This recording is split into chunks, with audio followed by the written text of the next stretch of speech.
In the Middle Ages, stealing bread was never a small thing. Not because bread was rare, but because bread was life itself. To steal bread was not seen as stealing food. It was seen as stealing survival.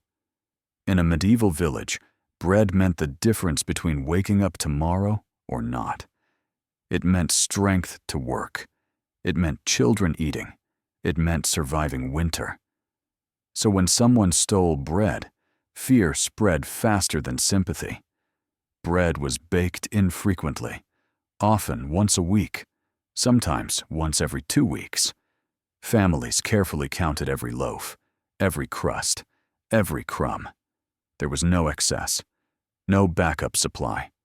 If a loaf disappeared, the household felt it immediately. Hunger followed. This is why stealing bread was treated harshly, even when the thief was starving. Medieval law did not separate crime from morality, and morality was tied directly to survival and divine order.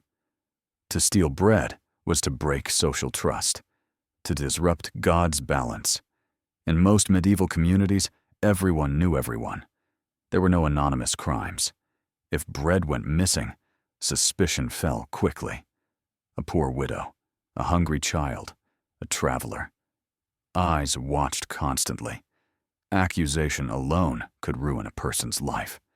If caught stealing bread, punishment depended on where you lived, who you were, and who you stole from. But mercy was never guaranteed. In small villages, justice was public, visible, humiliating. A first offense might mean public shaming.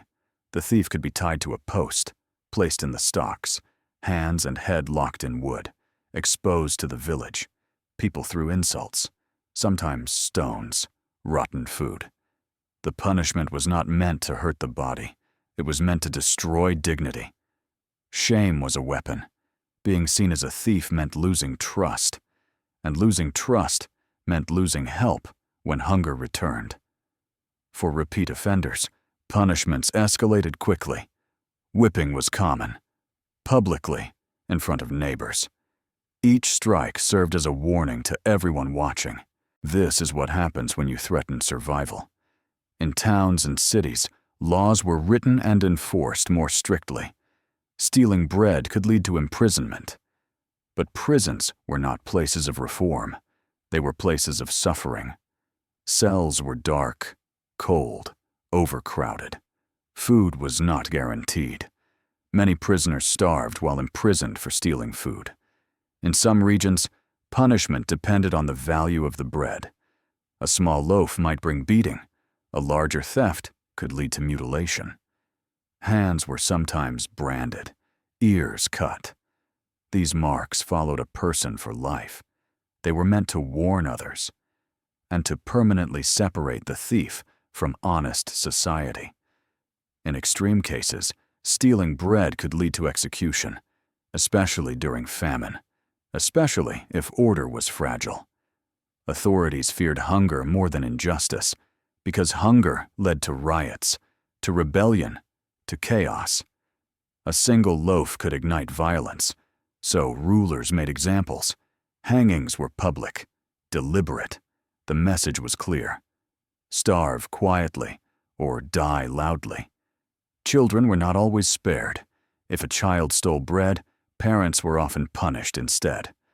Families were held responsible for each other's survival and behavior. This created constant pressure. Parents watched children closely, not only to protect them, but to protect the family from punishment. But reality was cruel. During harsh winters and failed harvests, theft increased. Not because people became immoral, but because hunger removed choice. Medieval records show cases of people stealing bread and immediately eating it on the spot. Not running, not hiding. Eating desperately. This was not crime for profit. It was crime for life.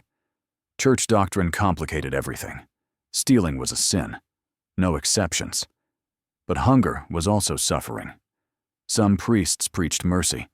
Others preached punishment. A starving thief might be forgiven spiritually, but still punished physically.